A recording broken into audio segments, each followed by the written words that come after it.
বলছি বল। তোমার যে আইআইটি জ্যামের ব্যাচটা আছে আচ্ছা, ওটার নাম অর্জুনা কেন রেখেছো?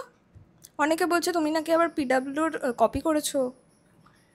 দেখ কপি করার কথা যদি বলি তাহলে আমি এটা বলা দরকার যে পিডব্লিউ যাবে ব্যাচ শুরু করেছে অর্জুনা, তার অনেক আগে থেকে আরও অনেক ইনস্টিটিউটের অনেক ব্যাচের নাম অর্জুনা আছে।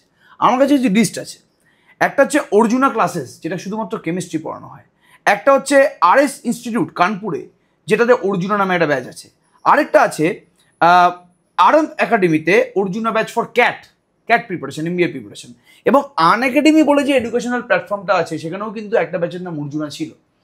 তো অর্জুনা এই নামটাতে কিন্তু কোনো কপিরাইট নেই, বিকজ অর্জুনা নামটা মহাভারতের যোদ্ধা সবাই জানে অর্জুনা থেকে নেওয়া। তো অর্জুন না সবার, বুঝতে পারলি তো? তো আলাদা করে কোনো পার্টিকুলার ইনস্টিটিউটের অর্জুন বলে কিছু হয় না বা অর্জুনা বলে কিছু হয় না। রাদার দেন নাম কি দেওয়া হয়েছে তার থেকে আমরা যদি কি পড়ানো হচ্ছে বা কিভাবে পড়ানো হচ্ছে বা আমরা রেজাল্ট কিরকম প্রডিউস করেছি সেটার উপরে ফোকাস করলে বেশি ভালো হবে।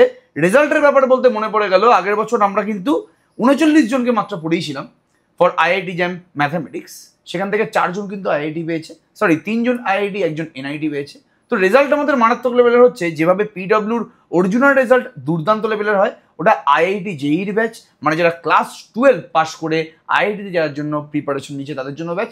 আমাদেরটা হচ্ছে আইআইটি জ্যাম ব্যাচ, আমরা ম্যাথামেটিক্সে যারা এমএসসি করতে চায় আইআইটি থেকে তাদের পড়ানোর জন্য ব্যাচটা খুলেছি। তো নিন্দুকের কথা খুব একটা কান দিস না, ওদের খুব একটা কাজ থাকে না।